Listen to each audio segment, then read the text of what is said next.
Welcome in the TV studio of the Solar Butterfly. We are today in Vaasa, in western Finland, the so-called Nordic energy capital. And I have with me today Kristoffer Jansson. You are the communication and brand manager of the Energy Vaasa. We see here the logo of the Energy Vaasa. Can you explain me more?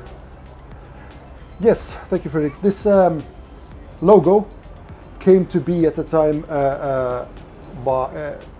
through 6 points of contact, meaning that you can get in touch with anybody in the world through a maximum of 6 people. So if you want to be in touch with say Obama, yes, you need to find a friend who lives in the States, who knows a friend who knows a friend, and by actually 2 or 3 contacts you will get to know anybody in the world. So the very world is very tightly connected in the end. So this is a bit what the logo represents. Okay, and back to Energy Vaasa. How do you explain those 6 points?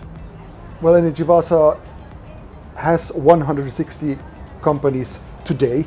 We are active in 4 main areas: marine, grid technology, energy efficiency, and sustainable energy production in any ways. So these are 4 of the 6 points. Then we also have the pillar of co-creation and collaboration to stand on. So this is perhaps a way to explain the 6 points, that we have many fields, but in the future there will be many other technologies, so perhaps we will need to add to our diamond.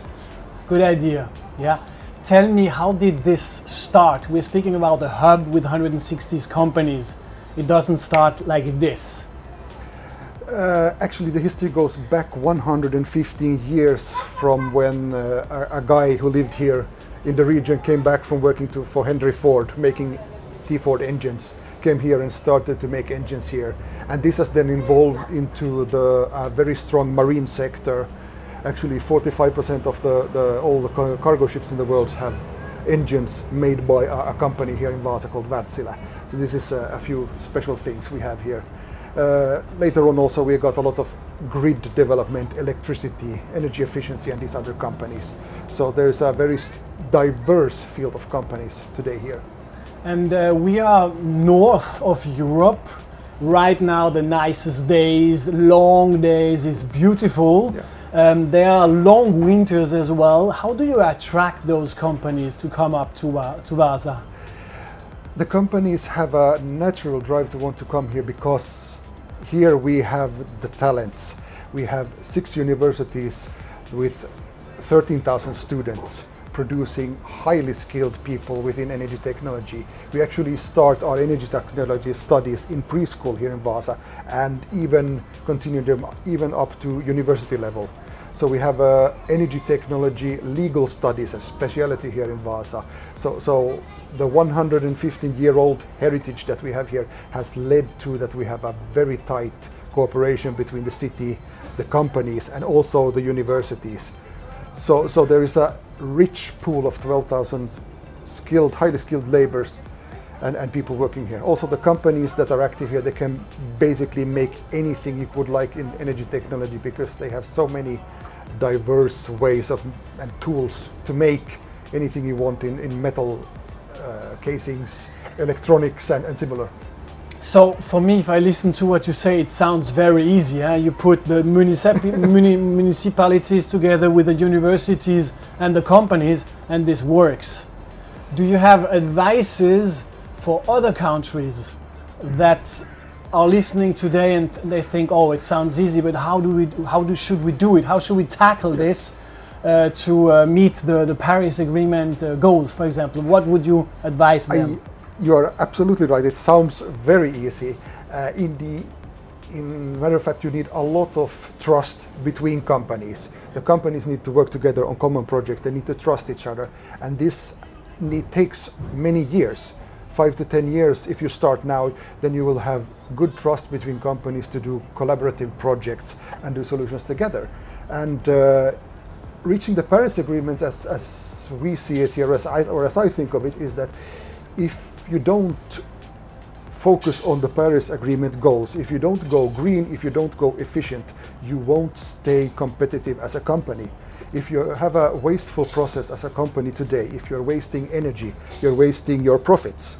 So you might be okay for 1 or 2 years, but if you continue on this path, you will not be competitive after 5 years.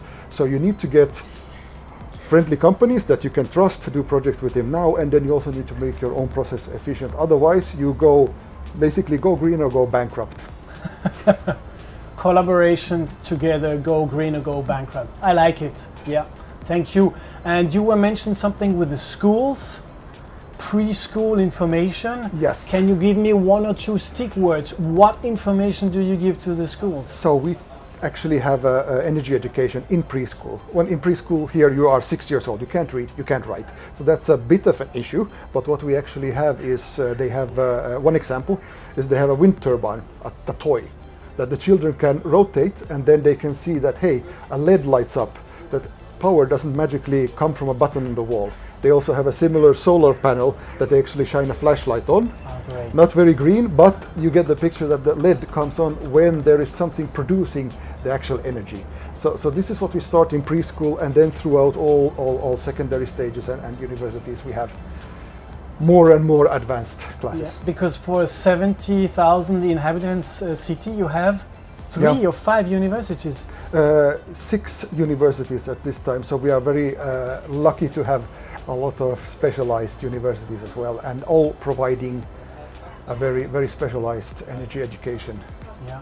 One of my last question would be a topic that everybody wants to know: where does the money come? Because collaboration together, it's always directly linked to meetings and Yes. money. Money comes actually from selling or making the best product to the world. These products are exported. 80% of what we do, we export to the world. And this is the best green tech and clean tech that exists in the world, the top of the line. So the money comes from actually making a good product. And that keeps on feeding these meetings, keeps on feeding these collaborations. And it has been a successful model and works very well. As long as you are honest with your other companies, and everybody is honest with each other and does transparent collaboration, it works. Thank you. Now if you look forward, the future, what are the next challenges? The next challenges, of course, is increasing sustainable energy production on every level, and that's now a European-wide problem. Then, of course, the next big things is getting more battery technology, getting our battery area developed even further, so we can have in the future make the cleanest and greenest batteries in the world here in Vaasa. This is our goal at the moment, but this is the next step, the next big thing. Thank you very much, Kristoffer, for the interview, questions and answers. Is there a last word you wanna share with the audience? Just that you can find more information at EnergyVaasa.fi. And see you also in March at our Energy Week, a 5-day event with over 5,000 attendees and 250 companies. Thank you. Thank you very much. This was Kristoffer Jansson from the TV studio here, directly filming in Vaasa. You can find us on www.solarbutterfly.org or on the social media, hashtag or @meetlarso.